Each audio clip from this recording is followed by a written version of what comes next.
Welcome back to yet another episode of the C-Suite Conversation, and with us today we have Mr. Nissan Joseph, who is a visionary CEO steering Metro Brands in India's ever-evolving footwear market.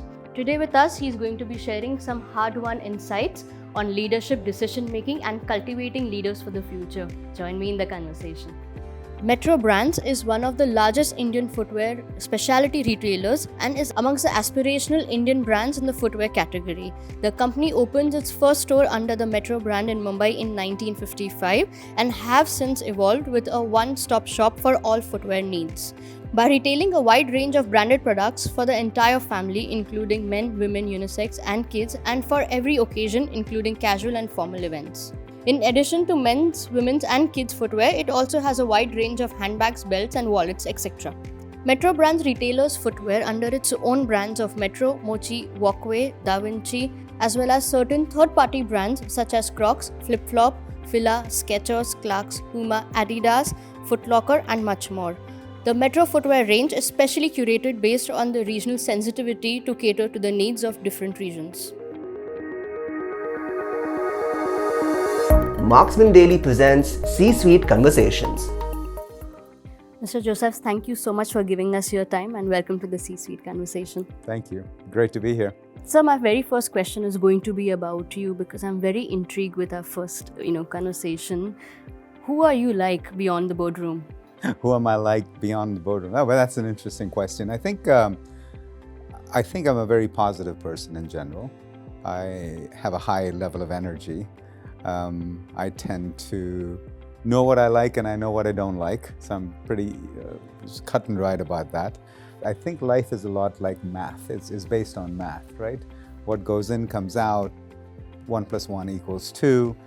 There's not a whole lot of secrets or magic to life. Whether it's with your diet or your exercise or your relationships, what you put in, you get out. So I think my mom was a physics teacher, so that really is, the physics comes through Newton's law of action. Every action has an equal and opposite reaction and things like that. So I'm a pretty simple guy. I don't, not real materialistic on a lot of things. I'd rather spend time and experiences, and that's in a nutshell. Wonderful, wonderful. Also, it tells me a lot about you because a leader with clarity takes the right decision. So that brings me to my next question. When it comes to decision making, what do you choose best, EQ or IQ? Well, I think leadership is a balance, right? Life is a balance. I wish there was a clear-cut formula to say, if you applied this formula every time it works.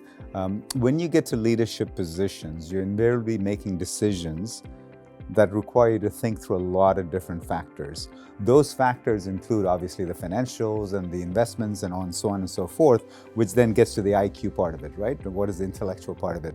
There's also an EQ part of it. How does it impact the organization? More than the numbers, how does it impact, what is the drain on the organization? So I think it's about looking at it from a 360 perspective when you're trying to make decisions. And it's really not ever very clear what the first one is. Having said that though, instinct plays a lot in how you make decisions, and some things just feel right and some things just feel a little off, and if it feels a little off, you need to chase down what that feeling off is. So I think it's a balance between how you go about making those decisions between IQ and EQ. And I actually have another framework called a T, and that is obviously you have this decision you're making, it's on the vertical part of the T. On the horizontal part of the T, you're actually going across disciplines in your organizations. You're going across different departments to ensure that A, you have their buy-in, but also B, you have their perspective on how they see that decision that you're making in a little bit of a vertical silo, how that's going to impact the organization. So I think it's I, E, and T.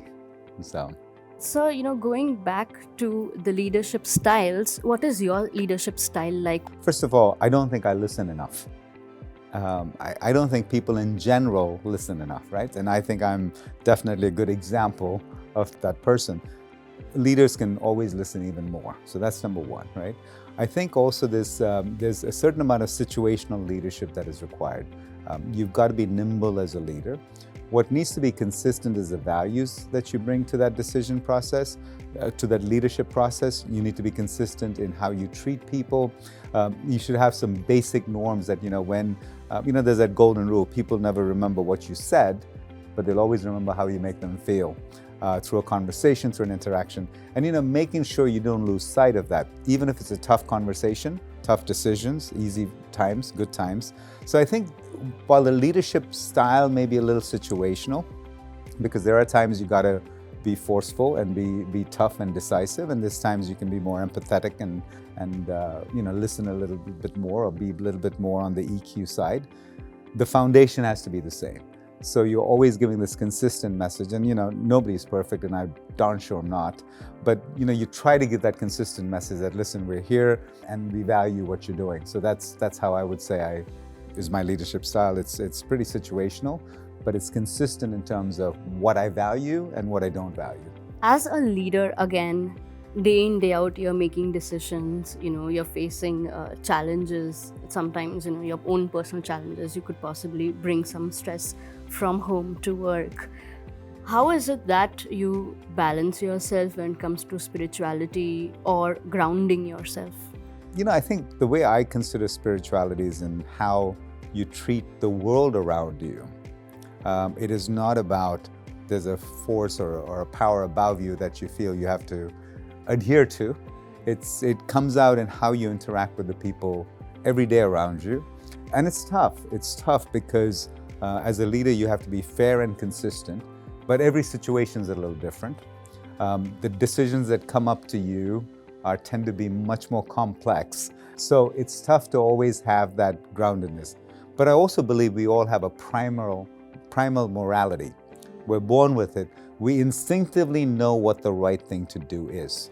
There are times we choose not to, yes, because we're humans. There are times we choose not to because we are greedy.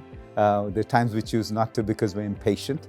But we all internally have that grounded reality of spiritualism, that we know what is right and we know what is wrong. I just use that energy, that force that is around us, as opposed to subscribe to a theory that is outside of this realm, of this sphere of the earth. Gauging from my conversation with you, I realized that you spent a lot of time with yourself to understand what is right and what isn't, what you like or dislike. What is that one life lesson that you've unlearned? I think growing up, I always believed that you have to be a strong leader. You have to do it all by yourself. You got to push people, that people inherently don't want to work or don't want to do things, right? And that was an unlearning, but I'm talking back in my 20s, right? What you figure out is that people will do almost anything you want them to do, provided you inspire them, you inspire their intellect, you inspire their innovative side of them, and there's a reward in it for them, right? I think that comes to life, especially since I worked in many countries, lived and worked, right? I'm quite proud of that fact, because I also think it's a lot of countries. I think it was 6 countries that I've actually lived and worked in when I last counted, and B, it takes a lot out of you to work in a new country. But I found that human beings, regardless of their race or origin, had the same things that they wanted, right? So the unlearning was that you have to stay on top of people all the time. You really don't, right now. So I would say that was probably the biggest difference from my 20s to the 40s. The other unlearning is I'm not the smartest guy in the room. We always have this misconception. We always have this misconception that we need to be the smartest one in the room. And I was really very comfortable with getting to where I could say, I don't know. And part of it is our schooling system, I must admit, okay? So when you were in school and the teacher asked a question and all the eager beavers raised their hand, I didn't raise my hand, I kept my head down, right? And the teacher would ask me, what's your answer? Well, you and I know if you didn't come up with something, it was like, there was a caning coming, there was a this child isn't performing. Kneel outside the classroom. There was a punishment coming if you didn't come up with something. If you stood up and said, you know what, I really don't know, that was not good news. So you had to make up something. And what that taught you is, at all points, you got to at least appear smart.